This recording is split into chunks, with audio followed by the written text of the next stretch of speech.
Aloha everyone, we are your hosts, Valerie, Michael, and Pim. and welcome to Alaka'i the podcast. We hope you liked last week's episode with Myanmar and Golden Mecca clubs and shared it with your friends and families. Today we're excited to be joined by our special guests, Elder Hudnall and Michael Schaumann. Elder Hudnall is a former high school principal, student service director, and associate superintendent with the Provo City School District. In 1999, he created the Hope Community Task Force, focusing on community-wide suicide prevention, intervention, and post-vention. In 2004, Dr. Hudnall and his team created the K-12 school-based peer-to-peer suicide prevention program known as Hope Squad. Michael Schaumann is part of an on-campus class and internship opportunity to work with the Hope Squad and with Elder Hudnall. They have started a branch of Hope Squad at BYU-Hawaii. He is a senior majoring in psychology from Colorado. Elder Hudnall and Michael, welcome to Alaka'i the podcast. How are you all doing? Great. Thank you for the opportunity. Same. Okay.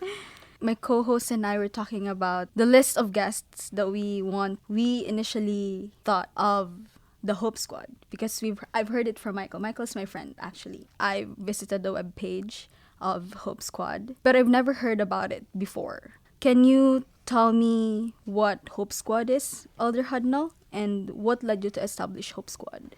Yeah, thank you for this opportunity to be here. So the Hope Squad is a school-based peer-to-peer suicide prevention program which trains students to be the eyes and ears of the school.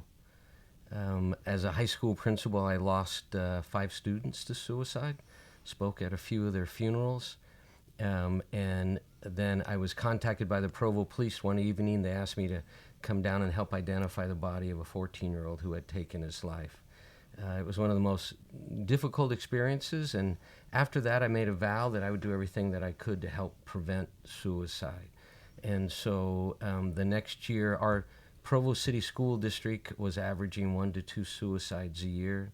We put the model together and went 20 years without a suicide. So 13 years district-wide, 20 years in the school, that the previous 3 years had 4 suicides. While I was visiting the webpage of the Hope Squad, I just noticed that it's more focused on like the high school because it was like established for, I think, the high school, right? For within the Provo district. But is it also for universities? We're actually, we're elementary, 4 through 6, middle school 3 years, high school 4 years. This is our really first time that we've developed a model for a university. We've tried it a couple of other places, but universities are so fragmented because of the different degrees. We're actually on some military bases. We're doing corporate, and we're working with senior citizens. So it's just natural. And what we have found is that when students get to college and they have roommates or peers struggling or there's a suicide, the former Hope Squad members go to the counselors and say, why don't we have a Hope Squad here? And there are currently 7 former Hope Squad members that are here on campus. Wow. Well, talking about death by suicide is a heavy topic, but since we're here to address it, because it's it's seen here in our society today, so we'd like to ask either both of you. So how does Hope Squad address suicide, and how do you guys actually help prevent it?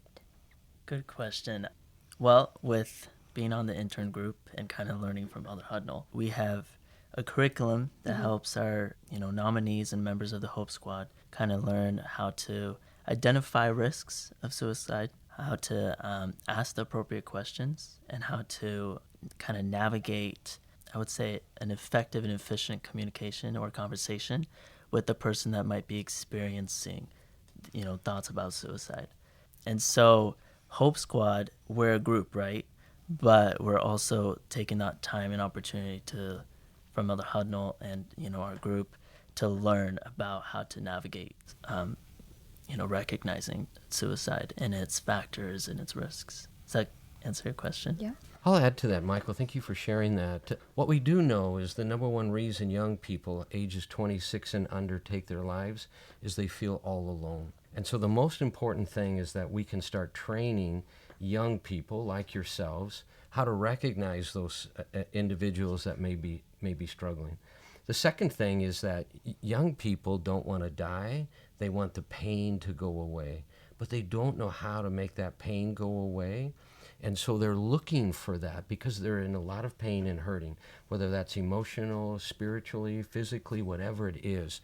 And the more that we can recognize it in those individuals and start having those discussions with them, it's amazing what we can do then to become that support.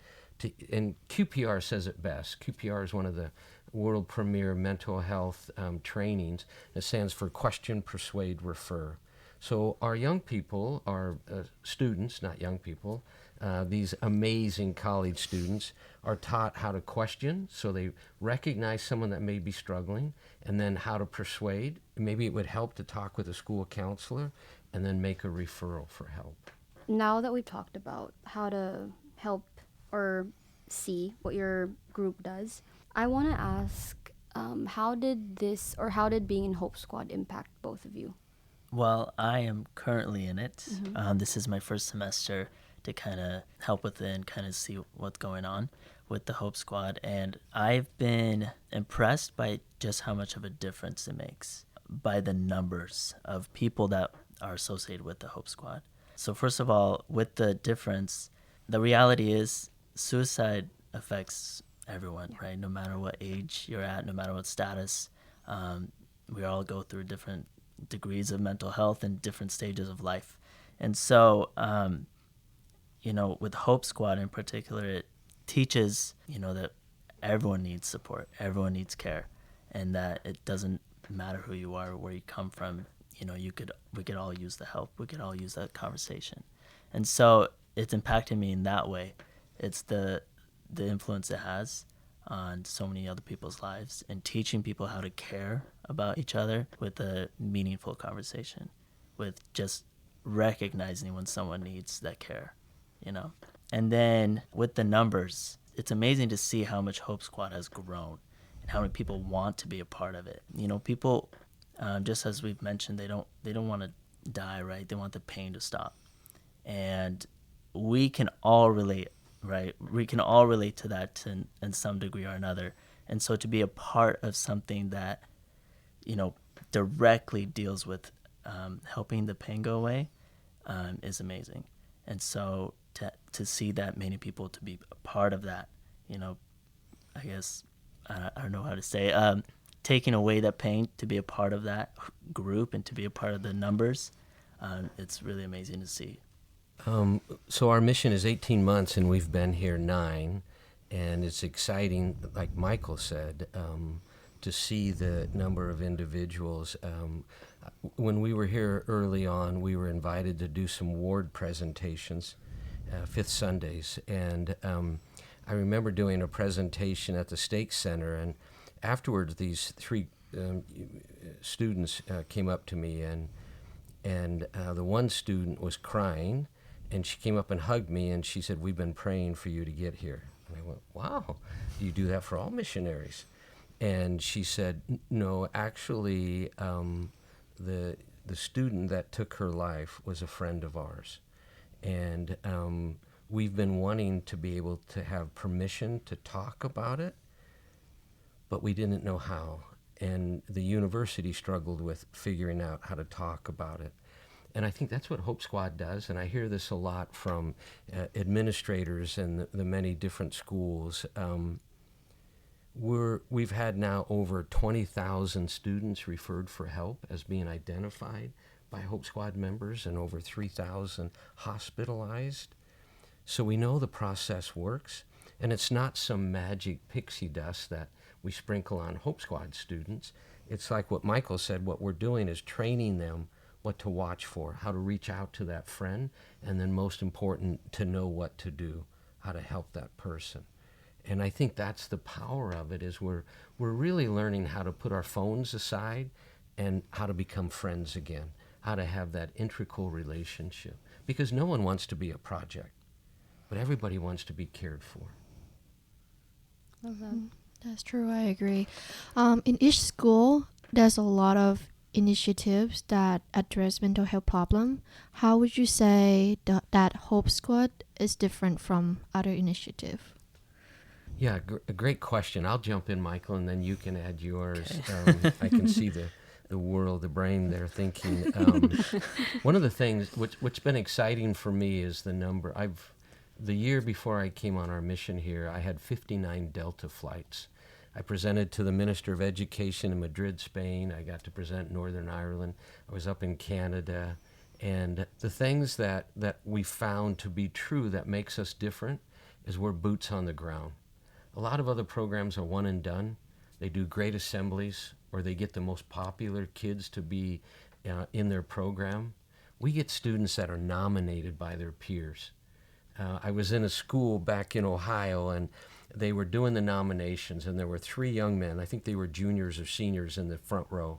And I wish I had a camera on my tie, because when they passed out the nominations, the student in the middle, you could tell all 3 were really good friends, leaned over to the student on the left and said, "Put my name down. I really want to be on this program."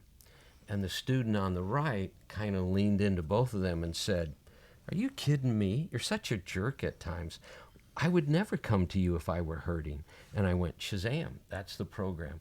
And then the student on the end leaned in again and said, and asked the question, "Who's that kid that sits behind us in math class with the long blonde hair? You know, if I were hurting, I'd probably go to him."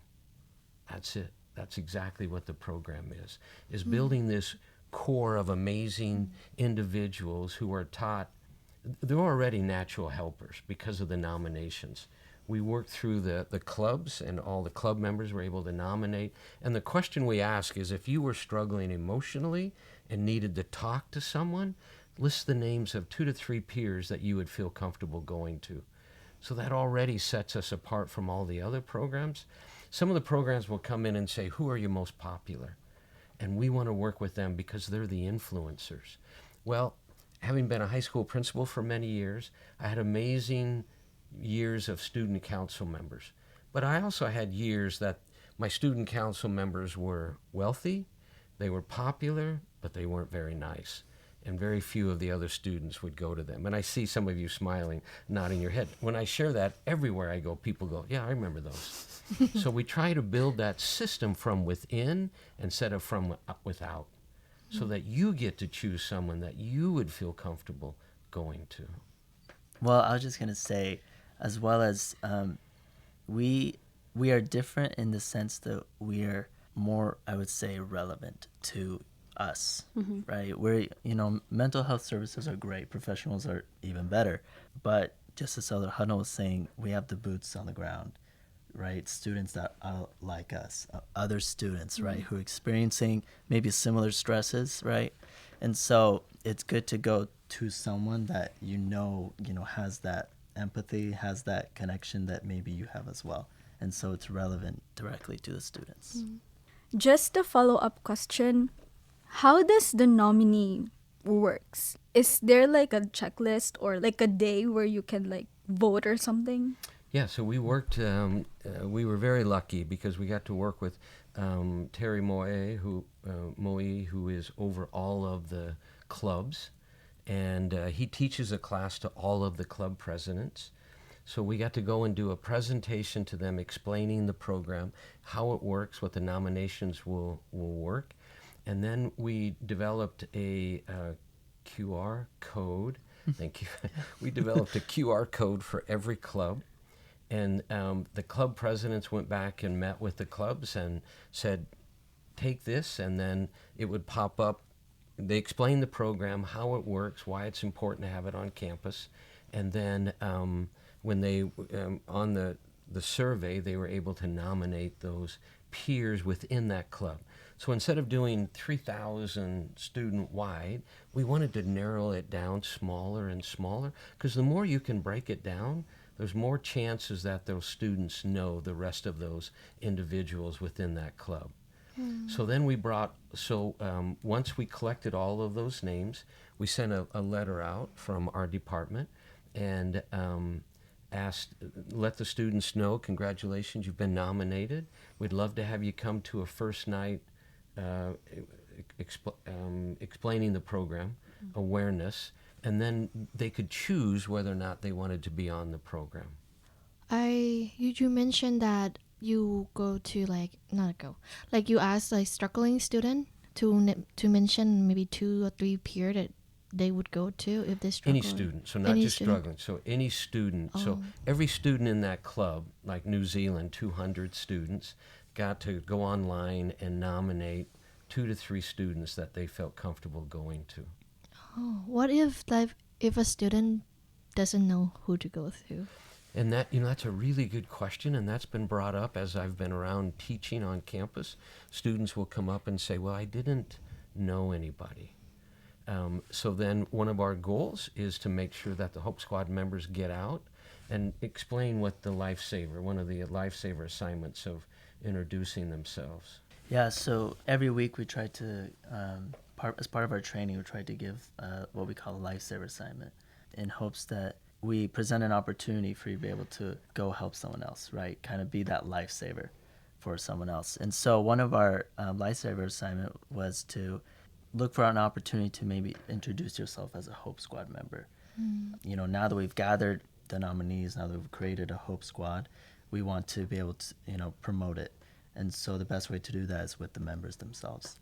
And so not only do they, get the opportunity to kind of promote Hope Squad, but also potentially help a person out. If that person, is having a hard day or something, and, our Hope Squad members are able to identify, even if it's their own friend, right, identify that opportunity to introduce themselves, they can introduce kind of the Hope Squad, but also have an opportunity to help that person and talk with them, have a conversation to kind of, weed out kind of the reasons or what's going on, And we're so grateful for this opportunity, because the more opportunities like this, the more students will hear about.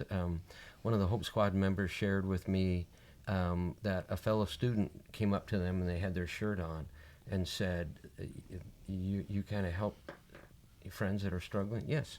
Can I talk to you after class? I love that.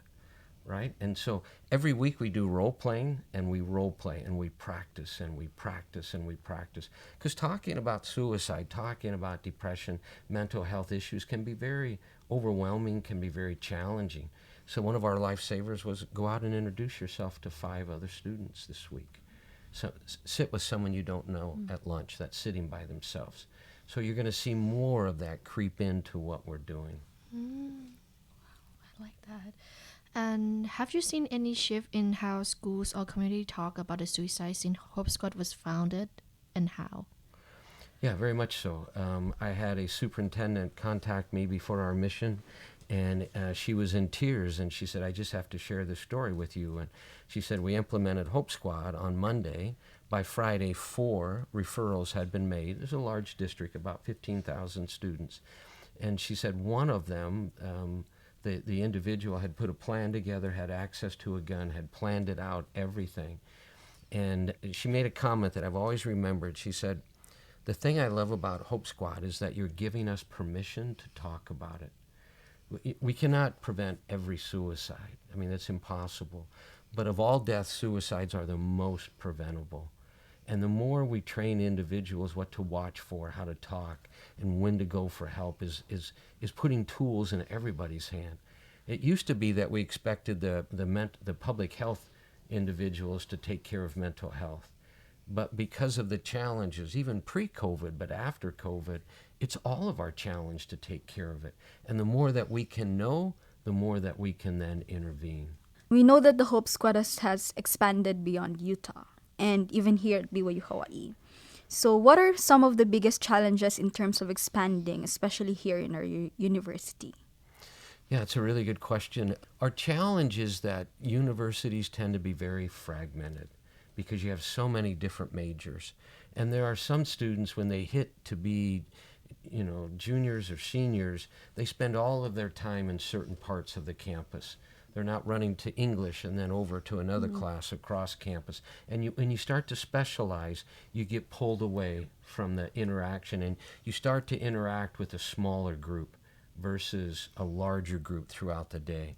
So then it becomes a challenge for us to make sure that we're recognizing and we're getting representation from every major on the Hope Squad. I would add to that. One of the challenges, I think, along with kind of the major differences, is as diverse as we are, we also have many cultures that have different perspectives on mental health, and so kind of opening up or giving that permission to kind of talk about mental health has been challenging. Just to see, we want diversity within our group as much as possible, but that diversity comes with challenges on how to tackle mental health, on what people, or like prior knowledge that they have coming to Hope Squad.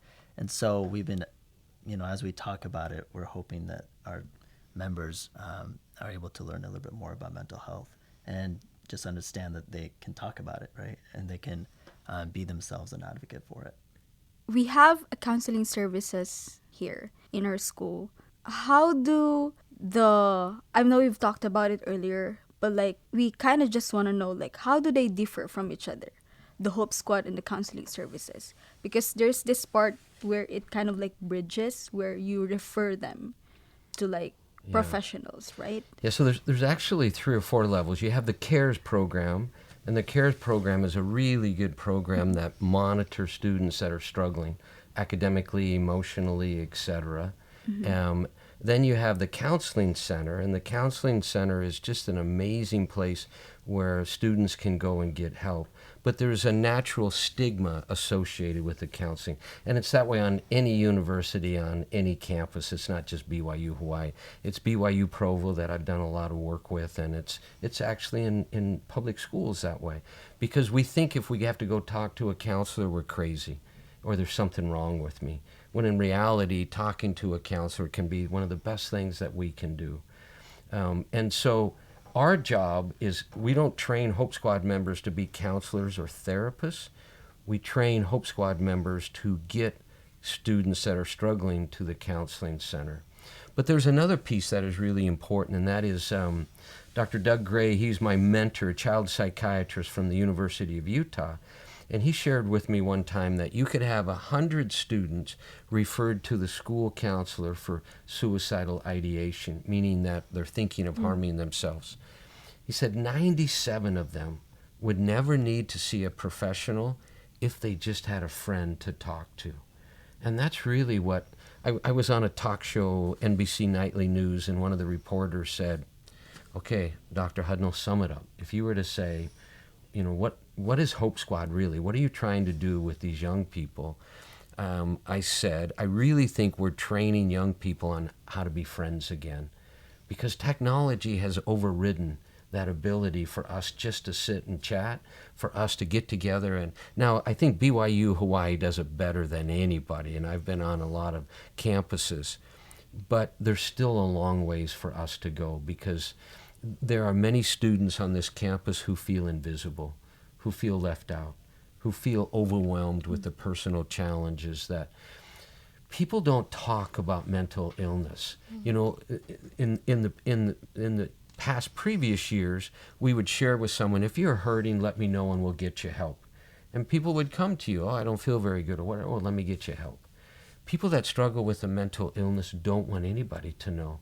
They're embarrassed, they're ashamed, they don't understand what they're going through, and they're afraid if other people find out, they're going to think they're crazy. When in reality, I love what our general authorities have said. Elder Holland said, it's no different than a broken arm or a sprained ankle, a mental illness, and we need to remember that. It's just the terminology mental illness is so negative.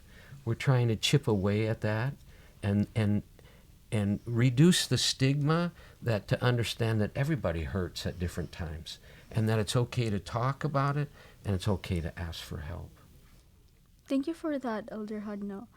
I realized something, that, like what you said, that technology sometimes becomes a barrier for all of us to actually reach out to someone.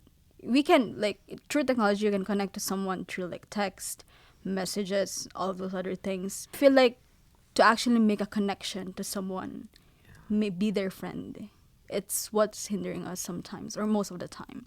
And I think that's the key. I was in the emergency room. I oversaw a crisis team for the state of Utah, and involved with 60 young deaths. The youngest was a 4th grader. But then I was involved with many, probably hundreds and hundreds of attempts. And I'll never forget, I was in, and I've shared this with the Hope Squad members, but I was in the emergency room with this young lady who had tried to take her life. Doctors worked on her, and then they said, okay, Dr. Hudnall, come in. And she was covered with blood. I mean, she was in bad shape. So I sat by the side of the bed and listened to her. And at one point, she reaches up and grabs my wrist and digs in her nails. And she goes, Dr. Hudnall, you're not hearing what I'm feeling. And I've never forgotten that. And I really preach that to the members of our Hope Squad, that we have to rise above it. And they practice. For 60 seconds, they have to listen to another member of the Hope Squad share their life story without interrupting, without any questions, but just focusing on what is being said. And Michael, how was that? It's very hard. And why was it hard? It's natural to want to interrupt. You know, you want to input your 2 cents, you want to fix whatever's going on, so it's kind of hard to listen the whole way through. Yeah. When it comes to implementing a peer-based mental health program, what do you think is still the most significant challenge the school face? I have to be a little careful, but I would say the number one challenge is always buy-in. You have a suicide, and even though it was a year and a half ago or whatever, everyone's afraid that if we talk about it, it's going to cause someone to take their life again. And those that aren't in the trenches on a daily basis working with individuals that are struggling don't understand that concept that I mentioned earlier, that people don't want to die. They want help, but they don't understand what they're going through, and they don't know where to go or who to turn to. And so breaking through that barrier, and I think stigma overall is our biggest challenge. But I am excited because Sister Hudnall and I were actually headed to another mission. We weren't coming here. And our next door neighbor is the former president of Eric Shumway. Oh. And when he found out that we were headed to New Zealand, we were being recruited to work at the area office, and he knew about the suicide here, he came and met with us and said, And I said, what does that mean? He said, you're going to Hawaii. And I said, no, I think we're headed to New Zealand. And he said, you're going to Hawaii, trust me. And he's an amazing individual with such spiritual insight. And having that individual buy into it to say, this is important enough. And then Sister Hudnall and I are doing the first ever of its kind of mission, where 2 missionaries are called to specifically do suicide prevention. It's never been done before. I just love how you explained that. I think the main thing, and even Michael mentioned it as well, that it's just being able to talk about it. I don't know, because in where I'm from, nobody knows about it, I guess. In my family, we talk about it a lot, especially after my mission, just because during COVID, a lot of things happened. Yeah. There are a lot of struggles with missionaries. We had one from the area office that was a psychiatrist. She had maybe 25 people or missionaries that she was talking to for the whole year that she was there. And then when COVID hit, it went up to 500 plus. Yeah. And so I think you're right. It's just being able to talk about it that actually helps the people. Yeah. So I have questions for Michael, actually. Michael, what made you want to be part of the Hope Squad, and what are your primary responsibilities as an intern for Hope Squad? Okay, so what made me want to be... I had a friend, actually, who was already part of the class. It's an on-campus internship opportunity class. And he just said, I should join it, and I thought it was interesting. So I tried to join it, and, you were able to pick up a few projects to be a part of. And I knew I wanted to do something with psychology. And so I saw Hope Squad and suicide prevention, and I kind of read about it and what we would be doing. And I'm not going to lie, it wasn't the most interesting. It wasn't like, it didn't pop off the screen. I mean, it had, suicide prevention on there, but it didn't really sit with me. And so but I still labeled it as kind of like my number one preference, because I still wanted to make sure I'm kind of revolving around my major. And so when I, got assigned to it, and got down into the nitty gritty and, kind of saw what we're about. Now it's definitely something I would have chosen if I just, stuck with it a little bit. But my main responsibilities, there's a lot. I feel like I delegate more than I do. But I am a part of a group of interns, so other students that wanted to be a part of the Hope Squad kind of campus internship. But each of us kind of have dedicated our talents to a position. So we have someone working with our presentations and helping, kind of adapt the curriculum and kind of the content, the looks of a presentation to be able to present for the Hope Squad members. We have someone helping kind of communicate around campus and making sure that we're following rules and guidelines for different departments. But my particular responsibility is to lead. Not only do I help make sure that everything is done, on the individual parts, but I make sure that the group as a whole, our internship group as a whole, is able to be effective. We're presenting and we're delivering the goals that we've made together for the Hope Squad, as well as Elder Hudnall, as being someone who we're working with.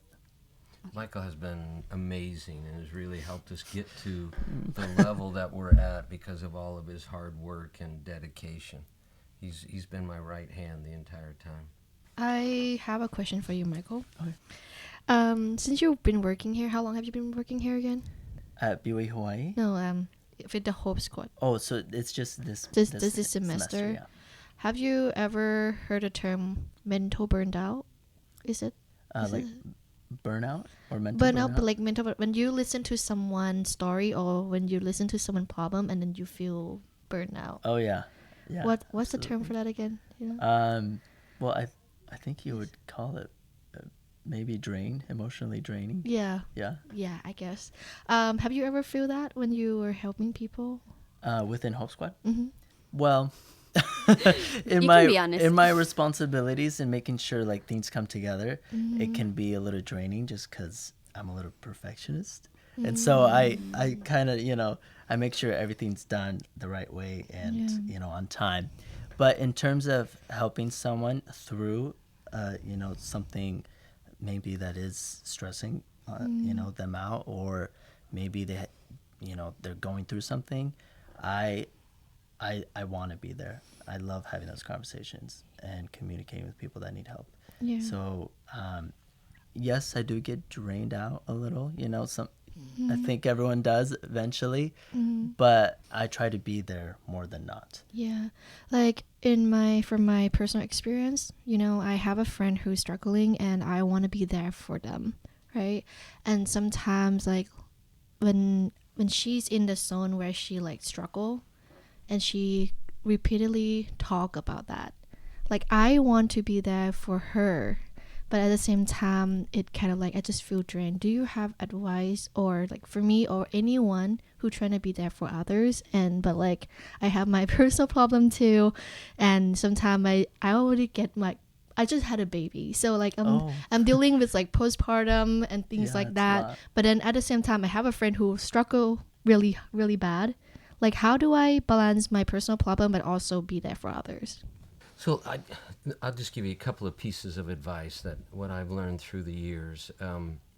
Number one, it's really important to be upfront and honest, and especially at this crisis time in your life. I mean, you're adding a lot of pressure: a baby, school, responsibilities, church, husband, all of those layers, and it's important to sit down with this individual and just share that from the heart. Cindy, I just want you to know that I love our friendship. But I also want you to know that right now I am feeling overwhelmed. And, it is the postpartum that the research continues to show. I'm proving it really happens. And so I really want to be your friend, but I need you to understand that I probably need to take more breaks from our relationship at this time than what I would have in the past. And there are times that you're going to reach out and say you really need me, and I'm going to have to be honest with you and let you know that I'm probably not going to be available at that time. So the more that we can plant that seed up front, because what tends to happen is we become passive aggressive. So in the back of our mind, I've got to be a good friend. That's what That's what God wants me to do. That's what our church wants me to do, et cetera, et cetera. And so I put up with it, I put up with it, I put up with it, and then I explode. And then I explode at this friend, and this friend walks away going, she hates me. What did I do wrong? So the more that we can be proactive and the more that we can be upfront, laying out all of those, because she knows what you're going through. And if she's a good friend, she will want to help you be successful. That's the other trademark that we do a pre and post survey with every Hope Squad member. We have 57,000 Hope Squad members. And the post survey is asking them, do you feel being on the Hope Squad is too much pressure for you? Invariably, 84 to 89% of the students say, there's no doubt it's pressure, but it's good pressure. Because bad pressure is because these folks tend to be the natural helpers where people are coming to. What they say is the bad pressure is when a friend comes and I don't know what to do. Now at least I know what to say and I know what to do. That's a good pressure. And right now there's pressure in life anyway. Now we know how to handle it. So that's the key. The more you can be upfront and honest. I also tell students if that friend gets mad and doesn't return my call ever or whatever, then they weren't a real friend anyway. Right? And that's where you have to balance that. That's good. Thank you. Okay, Michael, being a part of the initiative to start a branch of Hope Squad here at BYU-Hawaii, how has your understanding of mental health changed since working with Hope Squad? How has it changed? I would probably say that maybe ask the question in such a way that it's actually improved. So it's not that it's changed in a way, but it's improved in my understanding that of how to approach it. You know, with taking psychology courses, you hear a lot of like rigorous content, it's dense, all these terms and everything. And so to be able to be a part of a group that sees, right, the daily effects of mental health, it improves upon that content, right, upon all that dense knowledge.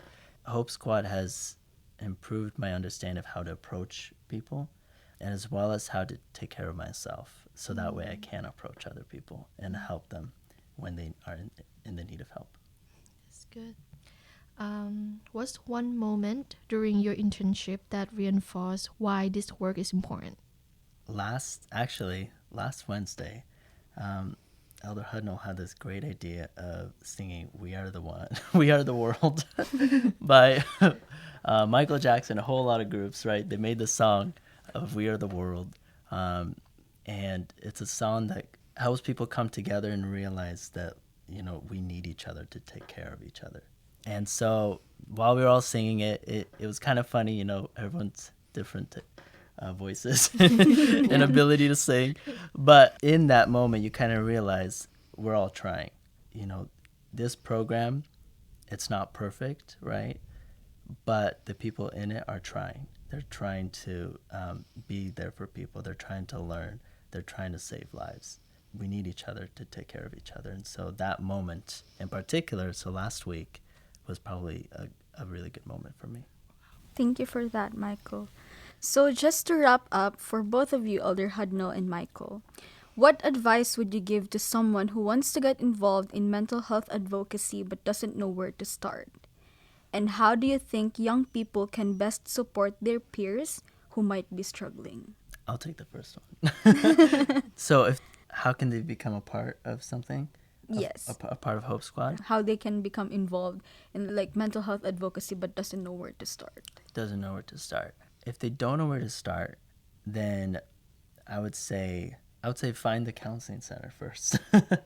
Right? If you know there's a place you can go to and ask questions to, that's a great place to start. And then from there, I know for us in particular, the church has many resources on mental health.